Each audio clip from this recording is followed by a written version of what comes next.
You are the person who walks into a room and within seconds knows exactly who is stressed, who is hiding something, and who is desperately seeking validation. You don't just notice these things, you soak them up like a sponge. This isn't a personality quirk, it is a hyper-tuned nervous system that refuses to take a break. While everyone else sees a casual office environment or a dinner with friends, you are reading the silent language of microexpressions, shifts in posture, and the unspoken tension hanging in the air. You aren't just an observer, you are an emotional antenna, and the signal never cuts out. The cost of this gift is a quiet internal erosion that happens long after the lights go out. Because your brain is designed to process the world through feeling, it doesn't know how to filter out the noise once you get home. This is why you find yourself lying in bed at 2 a.m., trapped in a mental playback loop. You aren't just remembering a conversation from 3 years ago,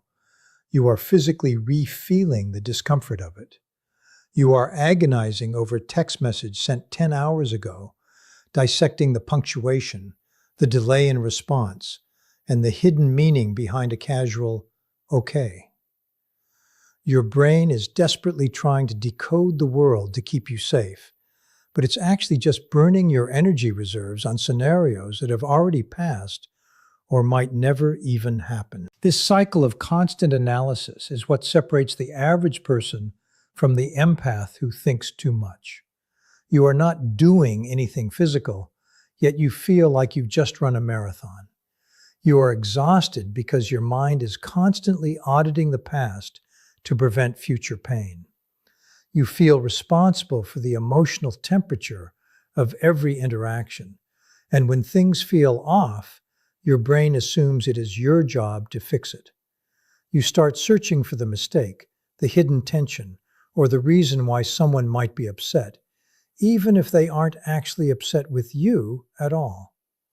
At the core of this exhaustion is a beautiful, albeit heavy, contradiction. You care so deeply that you have become a hostage to your own awareness. Because you are so perceptive, you naturally assume that everything you notice must be addressed, managed, or solved. You've convinced yourself that if you can just figure out what someone is thinking or why the vibe in the room shifted, you will finally be able to relax. But the reality is that the more you think, the less you actually feel the peace you deserve. You are essentially trying to solve a puzzle that is constantly changing, and your brain is refusing to accept that it doesn't need to hold the weight of everyone else's reality to survive. This constant state of mental scanning isn't a character flaw or a random personality quirk. It is a sophisticated biological survival switch. Your nervous system is wired to detect emotional shifts because, at some point in your past, your safety depended on it. If you grew up in an environment where moods were volatile, unpredictable, or unsafe, your young brain had to make a rapid calculation.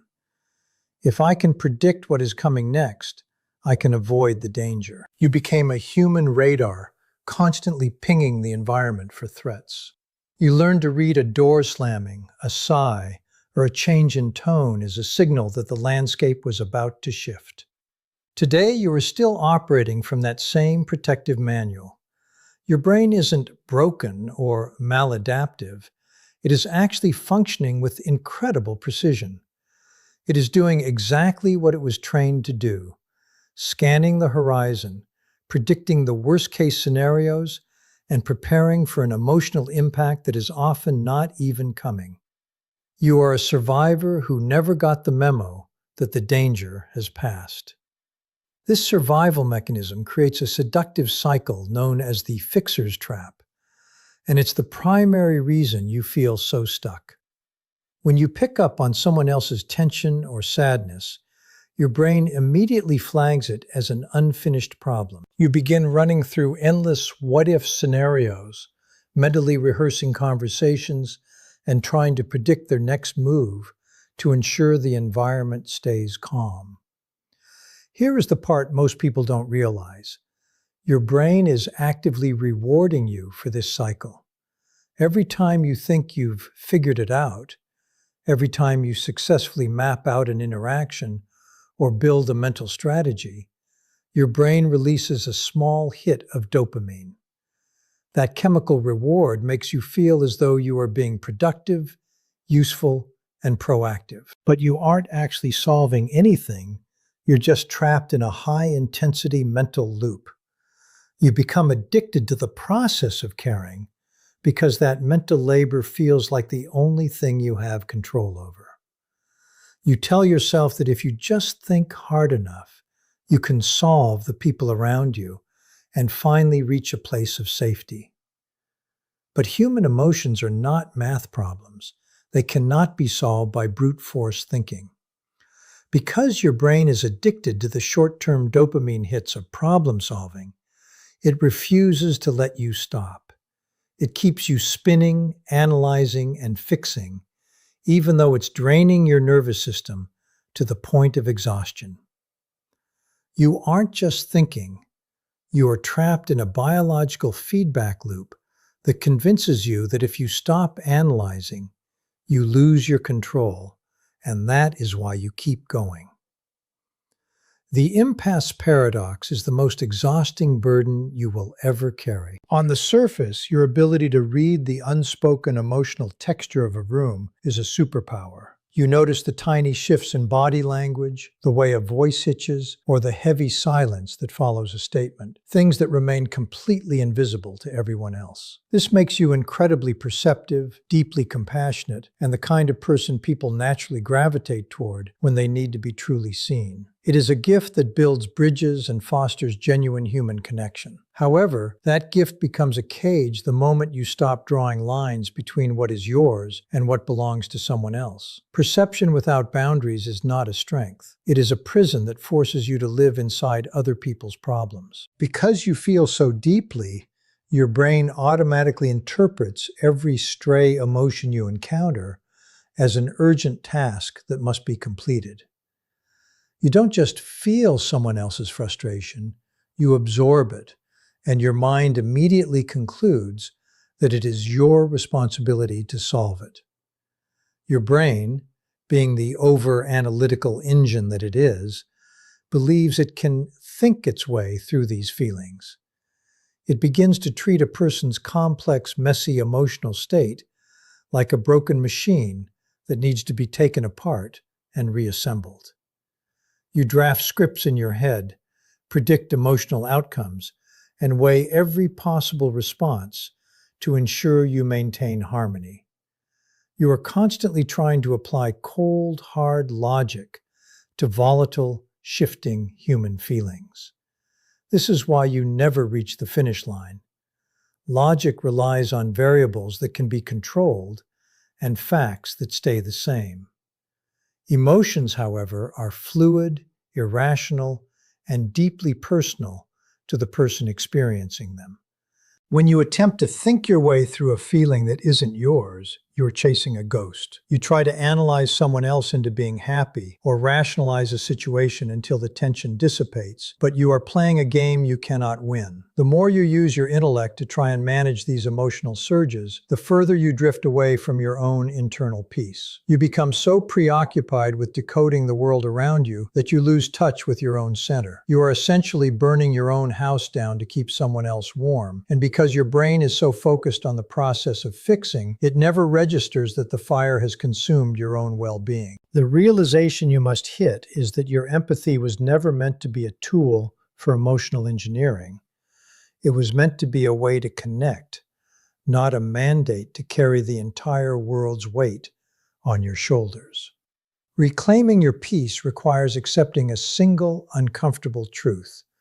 You cannot logic your way out of emotions that were never yours to begin with. As an empath, you are conditioned to believe that if you just analyze a situation long enough, you can find the solution that will fix the mood of the room or the person sitting across from you. But this is a fundamental misunderstanding of how human emotions work. You are trying to use your mind to process feelings that are essentially just passing energy. When you treat someone else's stress, sadness, or frustration as a puzzle for you to solve, you aren't helping them.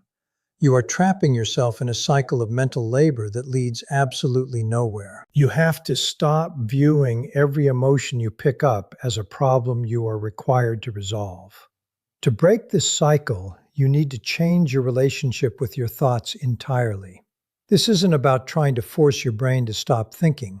That's impossible. Instead, it's about defusing.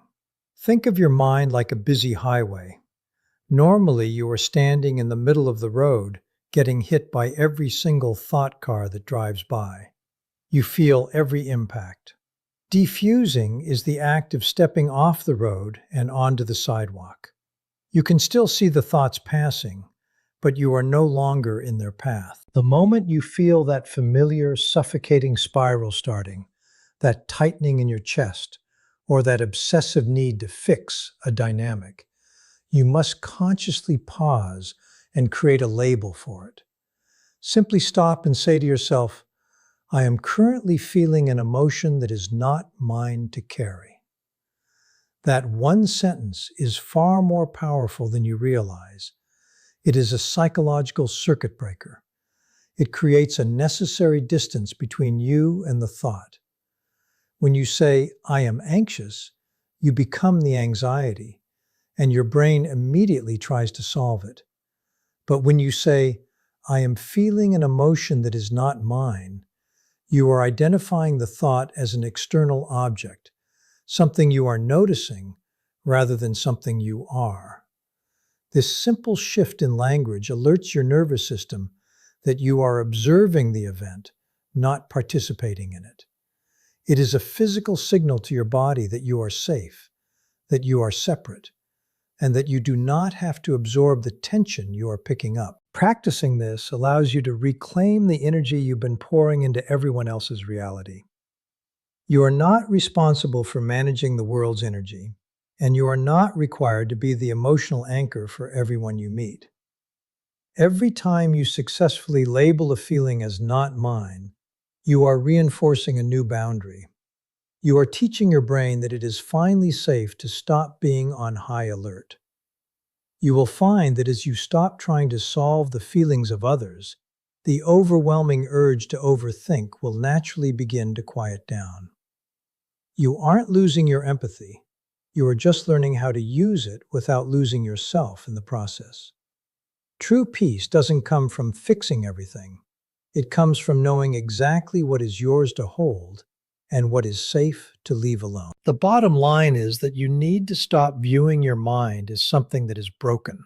Being an empath who constantly overthinks is not a defect, a personality disorder, or a sign of instability. It is a testament to the fact that you possess a highly intelligent, deeply sensitive nervous system that was forced to stay on high alert for far too long. If your mind is constantly scanning for threats or dissecting social interactions, it is only because you were trained by your environment to do so. You learned, likely at a young age, that your safety and your ability to belong depended on your capacity to anticipate the emotional needs of others. That was a brilliant strategy then, but you are still running that same outdated software in a world where you are now capable of protecting yourself. You aren't weak for being tired.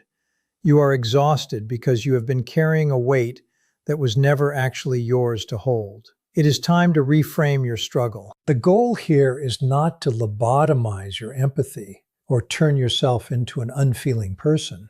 That would be a betrayal of who you truly are.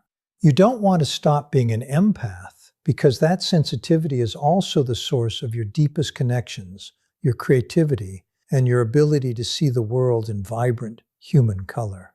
The goal is simply to retrain your mind to realize that the danger has passed.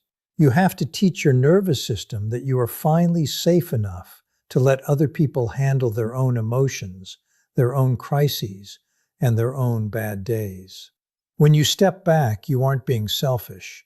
You are finally setting the boundaries that allow your brain to come off high alert and return to a state of calm. You have spent your entire life being the emotional shock absorber for everyone around you, and frankly, you are burnt out. You have earned the right to rest, You have earned the right to let a conversation end without replaying it 10 times. And you have earned the right to go to sleep without feeling responsible for the mood of everyone you spoke to that day. This process of letting go will feel uncomfortable at first, almost like you're doing something wrong, because your brain has equated worrying with caring for so long. But you have to push through that feeling. True strength as an empath isn't about how much you can absorb without breaking. It's about how much you can hold without needing to fix. Give yourself permission to set the load down. You have done your time on the front lines of other people's emotions, and it is finally time for you to come home to yourself. Ultimately, your overthinking is not a permanent state.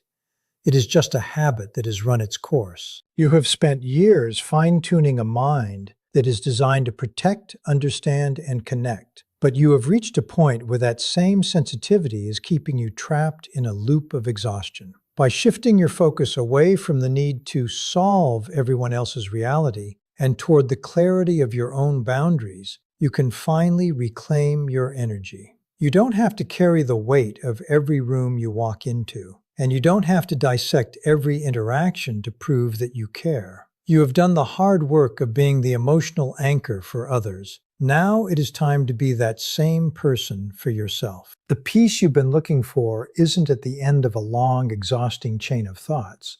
It is found in the simple, brave act of letting go. If you are ready to stop letting your sensitivity control your life, I want to hear from you. Which part of the fixer cycle do you find yourself falling into the most? The middle of the night ruminating, or the constant need to manage other people's moods? Drop a comment below and share your experience. Sometimes just naming the pattern is the first step in breaking it. And if this resonated with you, make sure to subscribe and hit that notification bell so you don't miss our next deep dive into the psychology of the modern mind. We are building a space here for people who think deeply, and I want you to be part of that community. Thanks for watching, and I'll see you in the next one.